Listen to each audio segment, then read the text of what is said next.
Hi hello అందరికీ నమస్కారం. నేను మీ Srikanth. Welcome to our SMS wings channel. మరి ఈరోజు దినపత్రికల్లో ఉన్నటువంటి ముఖ్యమైన హెడ్లైన్స్ ఏంటివి అనేది ఈరోజు చూద్దాము. నా వీడియో మాత్రం మొదటి నుంచి చివరి దాకా చూడండి. లైక్ చేయండి, షేర్ చేయండి, కామెంట్ చేయండి, దయచేసి సపోర్ట్ చేయండి.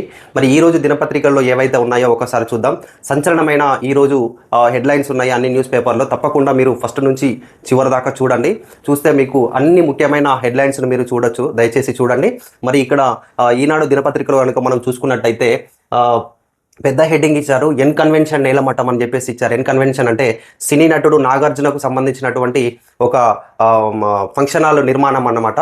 అది తుమ్మిడికుంట అనే చెరువు దగ్గర, హైదరాబాద్ మాదాపూర్ దగ్గరలోని తుమ్మిడికుంట చెరువు దగ్గర ఒక ఎఫ్టీఎల్ అంటే ఫుల్ ట్యాంక్ లెవెల్ చెరువు యొక్క ఫుల్ భాగంలో కొంత భాగం ఆక్రమించి దాంట్లో నిర్మాణం చేపట్టాలని చెప్పేసి అధికారులు దాన్ని నేలమట్టం చేయడం జరిగింది. దానికి సంబంధించిన వార్త మెయిన్ హెడ్డింగ్లో ఇవ్వడం జరిగింది. ఈరోజు అన్ని న్యూస్ పేపర్లో కూడా సేమ్ అదే దానికి సంబంధించిన వార్తే ఉన్నది. సో ఇక్కడ ఏముందంటే ఎల్టీఎఫ్లో ఉన్నందుకే ఆ కట్టడాన్ని కూల్చేసినామని హైడ్రా కమిషనర్గా ఉన్నటువంటి రంగనాథన్ గారు దాన్ని చెప్పడం జరిగింది. నాగార్జున గారు కూడా దాన్ని అంగుళం కూడా మేము ఆక్రమించలేదు అని చెప్పేసి కూడా తను రిప్లై కూడా ఇవ్వడం జరిగింది. ఆ వార్తను ఈరోజు ఈనాడులో ఇవ్వడం జరిగింది. ఇంకా దీంట్లో చూసుకున్నట్టయితే ఇదే వార్త ఎన్ కన్వెన్షన్ నేలమట్టం అనే వార్త చూసుకుంటే ఆంధ్రజ్యోతిలోకి వచ్చేస్తే ఇక్కడ ఎన్ కన్వెన్షన్ కూల్చివేత అని ఇవ్వడం జరిగింది. సినీ నటుడు నాగార్జునకు చెందిన నిర్మాణం నేలమట్టం, తెల్లవారుజామునే అనూహ్యంగా రంగంలోకి హైడ్రా, ఉదయం నుంచే కూల్చివేతలు 5 గంటల్లో పూర్తి చేశారు. హైకోర్టులో నాగార్జున పిటిషన్ వేశారు. మధ్యంతర స్టే జారీ. అప్పటికే సింహభాగం పూర్తిగా కూల్చివేత. 14 ఏళ్ల క్రితం నిర్మాణం. తుమ్మిడికుంట చెరువు 3 ఎకరాల 30 గుంటల భూమి ఉంది అని చెప్పడం జరిగింది. నిర్మాణానికి జిహెచ్ఎంసీ కూడా అనుమతులు లేవు అని ఆంధ్రజ్యోతిలో ఇవ్వడం జరిగింది. గతంలో కోర్టు స్టే ఆర్డర్లు లేవు అని చెప్పేసి కూడా మనకు ఆంధ్రజ్యోతిలో ఇవ్వడం జరిగింది. మరి సినీ నటుడు నాగార్జున నిర్మించినటువంటి ఆ ఎన్ కన్వెన్షన్ అనే ఫంక్షన్ హాల్కి అది 14 ఏళ్ల క్రితమే నిర్మించారు. దానికి ఎటువంటి అనుమతులు లేవు అని ఆంధ్రజ్యోతిలో ఇవ్వడం జరిగింది. ఇక్కడ చూసినట్టయితే దీంట్లో కూడా నాగార్జున గారు ఇది చట్ట విరుద్ధం అని చెప్పేసి కూడా ఒక స్టేట్మెంట్ ఇవ్వడం జరిగింది. స్టే ఆర్డరు కోర్టు కేసులు ఉన్నా కూడా పట్టించుకోలేదు అని నాగార్జున గారు చెప్పారు. పట్టాభూమిలో ఉన్న నిర్మాణం చెరువును అంగుళం కూడా ఆక్రమించలేదు. కోర్టు తీర్పుకు వ్యతిరేకంగా వస్తే నేనే కూల్చివేస్తా అనేటువంటి తన స్టేట్మెంట్ను ఆంధ్రజ్యోతి పేపర్లో ఇవ్వడం జరిగింది. మరి ఇదే వార్తను ఎన్ కన్వెన్షన్ కూలగొట్టినటువంటి వార్తను చూసుకుంటే నమస్తే తెలంగాణలో నాగార్జున ఎన్ కన్వెన్షన్ కూల్చివేత అనేటువంటి ఒక శీర్షిక ఇవ్వడం జరిగింది. మరి ఈ హైడ్రా ఏదైతే అక్రమ లేఅవుట్లను, అక్రమ కట్టడాలను ఏదైతే కూల్చివేస్తుందో దానికి సంబంధించిన వార్తలు ఎక్కువగా నమస్తే తెలంగాణలో ఎక్కువగా వాళ్ళు ఏవేవి అక్రమంగా ఉన్నాయనేది కూడా వాళ్ళు ఇవ్వడం జరిగింది. మరి ఇదే వార్తను కనుక మనం చూసుకుంటే వెలుగు దినపత్రిక, వెలుగులో వచ్చేసి ఎన్ కన్వెన్షన్ కూల్చివేత అని ఇవ్వడం జరిగింది. ఎఫ్టీఎల్లో 1 ఎకరం 12 గుంటలు ఎఫ్టీఎల్ భాగంలో ఉంది. బఫర్ జోన్లో 2 ఎకరాల 18 గుంటలు బఫర్ జోన్లో ఉంది. అసలు ఎఫ్టీఎల్ అంటే ఏంది, బఫర్ జోన్ అంటే ఏంది? ఎఫ్టీఎల్ అని అంటే full tank level. Full tank level అంటే ఒక చెరువు ఉంటుంది. చెరువు మనం వర్షం పడ్డదంటే ఆ చెరువు మొత్తం నిండింది అంటే దాన్ని ఫుల్ ట్యాంక్ లెవెల్ అంటారు. చెరువు నిండినాక కూడా ఇంకా కొంచెం వాటర్ ఎప్పుడైతే బయటకు వస్తాయో ఆ బయటకు వచ్చిన ప్రాంతాన్ని మొత్తం బఫర్ జోన్ అంటారు. అది కూడా ఆ చెరువు కిందికి వస్తాయి. దాన్ని ఆ బఫర్ జోన్లో కూడా ఎటువంటి కట్టడాలను కానీ నిర్మించడానికి కూడా ఎక్కడ అనుమతులు ఉండవు. సో అలాంటి ప్రదేశంలోనే మరి నాగార్జున గారు ఎన్ కన్వెన్షన్ నిర్మించారు. దానికి ఎటువంటి అనుమతులు లేవు అనేటువంటి ఒక ఉద్దేశంతో ఈ హైడ్రా సంబంధించినటువంటి ఈ అక్రమ నిర్మాణాలను కూల్చివేసేటువంటి ఒక ఈ కొత్తగా ఏర్పడినటువంటి ఈ సంస్థ ఆ అక్రమ నిర్మాణాన్ని కూల్చివేసినట్టుగా వాళ్ళు చెప్తున్నారు. అది మనకు ఈ వెలుగు దినపత్రికలో ఇవ్వడం జరిగింది. ఎఫ్టీఎల్లో ఎకరం 12 గుంటలు, బఫర్ జోన్లో 2 ఎకరాల 18 గుంటలు ఉన్నాయని చెప్పడం జరిగింది. ఉదయం 7 గంటల నుంచే కూల్చివేతలు, 3 గంటల్లో నేలమట్టం. 3 గంటల్లోనే మొత్తం ఆ ఎఫ్టీఎల్ మన ఎన్ కన్వెన్షన్ మొత్తం నేలమట్టం చేసిళ్ళు. అది కూల్చివేసే సమయంలోనే నాగార్జున గారు మళ్ళీ కూడా హైకోర్టును ఆశ్రయిస్తే వాళ్ళు అప్పటికే స్టే ఇవ్వడం జరిగింది. బట్ దాన్ని కూల్చివేయడం కూడా అప్పటికే పూర్తిగా కంప్లీట్ అయిపోయింది అనేటువంటి వార్తను ఇక్కడ మనకు వెలుగు దినపత్రికలో ఇచ్చిళ్ళు. 3 ఎకరాల 30 గుంటలు ఆక్రమించిళ్ళు అనేటువంటి స్టేట్మెంట్ని కూడా రంగనాథన్ గారు చెప్పారు. నాగార్జున గారు ఏదైతే ఆ భూమికి తుమ్మిడికుంట చెరువుకు సంబంధించిన ఎఫ్టీఎల్ అండ్ బఫర్ జోన్లో మొత్తం కలిపి 3 ఎకరాల 30 గుంటల భూమిని ఆక్రమించి ఎన్ కన్వెన్షన్ నిర్మించారని చెప్పేసి మనకు వెలుగు దినపత్రికలో ఇవ్వడం జరిగింది. ఇది ఎన్ కన్వెన్షన్కి సంబంధించిన వార్త మెయిన్గా 4 న్యూస్ పేపర్లలో ఇవ్వడం జరిగింది. మరి మిగతా వార్తలు కనుక మనం చూసుకున్నట్టయితే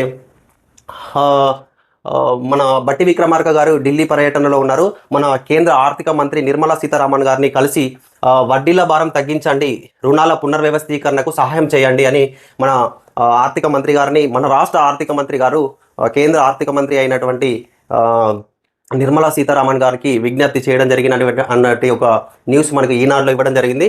సో దానికి సంబంధించి బట్టి విక్రమార్క గారికి సంబంధించి ఇక్కడ మళ్ళీ వెలుగులోకి వచ్చినట్టయితే అదే బట్టి విక్రమార్క గారు ఇదే కూల్చివేతపై చట్టానికి లోబడే కూల్చివేతలు జరుగుతున్నాయి అనేటువంటి స్టేట్మెంట్ను తను ఇవ్వడం జరిగింది. ఇంకా చూసినట్టయితే ఈనాడు పేపర్లో వచ్చి కేంద్ర ఉద్యోగులకు పెన్షన్ గ్యారంటీ అనేటువంటి ఒక న్యూస్ ఇవ్వడం జరిగింది. వేతనంలో 50% వచ్చేలా కొత్తగా యూపీఎస్ కనీసం 25 ఏళ్ళు సర్వీస్ ఉంటే వర్తింపు, మిగిలిన వారికి సర్వీసును బట్టి ఎన్సిపిఎస్లోని 23 లక్షల మందికి ప్రయోజనం, కేంద్ర కేబినెట్ ఆమోదం తెలిపిందంట. మరి కేంద్ర ప్రభుత్వ ఉద్యోగులకు పెన్షన్ గ్యారంటీ అనేటువంటి ఒక వార్తను ఇవ్వడం జరిగింది. మరి ఇక్కడ చూస్తే ఉల్లంఘనకు అనుమతులు, ఇక్కడ ఈనాడులో వచ్చేసి బిల్డింగ్లు ఆక్రమించిన వాటికి కూడా అనుమతులు ఇచ్చారు అనేటువంటి ఒక వార్త కూడా ఇచ్చారు. ప్రతి దశలోనూ అధికారుల సహకారం, జూబ్లీ హిల్స్లో మల్టీపర్పస్ మెగా కమర్షియల్ కాంప్లెక్స్ నిర్మాణంపై విజిలెన్స్ అండ్ ఎన్ఫోర్స్మెంట్ నివేదిక, టౌన్ ప్లానింగ్ డైరెక్టర్తో సహా 4గురిపై చర్యలకు సిఫారసు. అంటే అది అక్రమమైనా కూడా కొందరు అధికారుల యొక్క అండదండలతోటి ఇలాంటి అక్రమ నిర్మాణాలను చేపడుతున్నారు. ప్రతి దశలో కూడా ఆ నిర్మాణానికి అధికారులు కూడా సహకారం చేస్తున్నారు. ఎవరైతే సహకారం చేసిల్లో అటువంటి అధికారులపై చర్యలు తీసుకోవాలనేటువంటి వార్త కూడా ఈనాడు పేపర్లో ఇవ్వడం జరిగింది. మరి ఆంధ్రజ్యోతిలో చూసుకుంటే ఎన్కన్వెన్షన్ తర్వాత ఇక్కడ ఇంకోటి డెంగీ జ్వరాలలో చాలా భయంకరమైన జ్వరం వచ్చేసి డెంగీ జ్వరానికి సంబంధించి కూడా ఆంధ్రజ్యోతి న్యూస్ పేపర్స్లో డెంగీ డేంజర్ బెల్స్ అనేటువంటి ఒక వార్త ఇవ్వడం జరిగింది. 5200 కేసులు 8 నెలల్లో. నిరుడు ఇదే కాలంలో 3800 కేసులు. హై రిస్క్గా 10 జిల్లాలు. సాధారణ జ్వరపీడితులుగానే భారీగానే ఉన్నారు. నెల రోజుల్లో 2,45,000 మందికి డెంగీ, మలేరియా, చికెన్ గున్యా అని అందరికీ వచ్చిందని చెప్పేసి ఆంధ్రజ్యోతిలో ఇవ్వడం జరిగింది. మరి ఇంకా మెయిన్ హెడ్డింగ్స్ కనుక చూసుకున్నట్టయితే మనకి మీ ఇంటికి ఐరన్ దోమల్ని చంపే వినూత్న యత్నం చైనాలో తయారు చేశారు. అంటే చైనాలో చాలా టెక్నాలజీ ఎప్పుడు ముందు వాళ్ళు చాలా స్పీడ్గా ఉంటారు మనకంటే. వాళ్ళు దోమలను చంపేటువంటి ఐరన్ డ్రోమ్ వాళ్ళు డైరెక్ట్ ఇంటింటికి వెళ్ళేసి అదే డ్రోమ్తో వెళ్ళి ఆ దోమలకు ఏదైతే ఉంటుందో దాన్ని స్ప్రే చేయడం జరుగుతుందని ఈ వార్త ఇవ్వడం జరిగింది. మరి ఇక్కడ చూసుకుంటే ఆంధ్రజ్యోతిలో మహిళా కమిషన్కు కేటీఆర్ స్వారీ అని చెప్పడం జరిగింది. గత కొన్ని రోజుల క్రితము ఏదైతే ఆర్టీసీ ఉచిత బస్సుల ప్రయాణం పైన కేటీఆర్ గారు మాట్లాడుతూ ఒక మాట ఏదైతే మిస్యూజ్గా మాట్లాడిండో దానిపైన తాను అపాలజీ చేయడం జరిగింది. నిన్న మహిళా కమిషన్ ముందట హాజరవ్వడం జరిగింది. దాన్ని మాట్లాడేటువంటి తరుణంలో నాకు ఆ వర్డ్ వచ్చిందని చెప్పేసి తను చెప్పడం జరిగింది. ఆ వార్త మనకి ఇక్కడ వచ్చేసి ఆంధ్రజ్యోతి దినపత్రికలో ఇవ్వడం జరిగింది. దీనిలో కూడా మళ్ళా ఈనాడులో కూడా ఆ వ్యాఖ్యలు యథాపాలంగా చేశాను, విచారం వ్యక్తం చేస్తున్నాననేటువంటి వార్త కూడా ఈనాడులో ఇవ్వడం జరిగింది. ఇదే వార్తను కనుక చూసుకుంటే నమస్తే తెలంగాణలో ఏదైతే మహిళా కమిషన్కి మన కేటీఆర్ గారు వెళ్ళేసి దానికి విచారం వ్యక్తం చేయడానికి మహిళా కమిషన్ ముందట హాజరయ్యారో అదే మహిళా కమిషన్ సభ్యులు కేటీఆర్ గారికి రాఖీ కట్టడం జరిగింది. మరి ఆ విషయాన్ని నమస్తే తెలంగాణ దినపత్రికలో కూడా ఇవ్వడం జరిగింది. ఈ వార్త మాత్రం వెలుగు దినపత్రికలో ఎక్కడ ఇవ్వలేదు.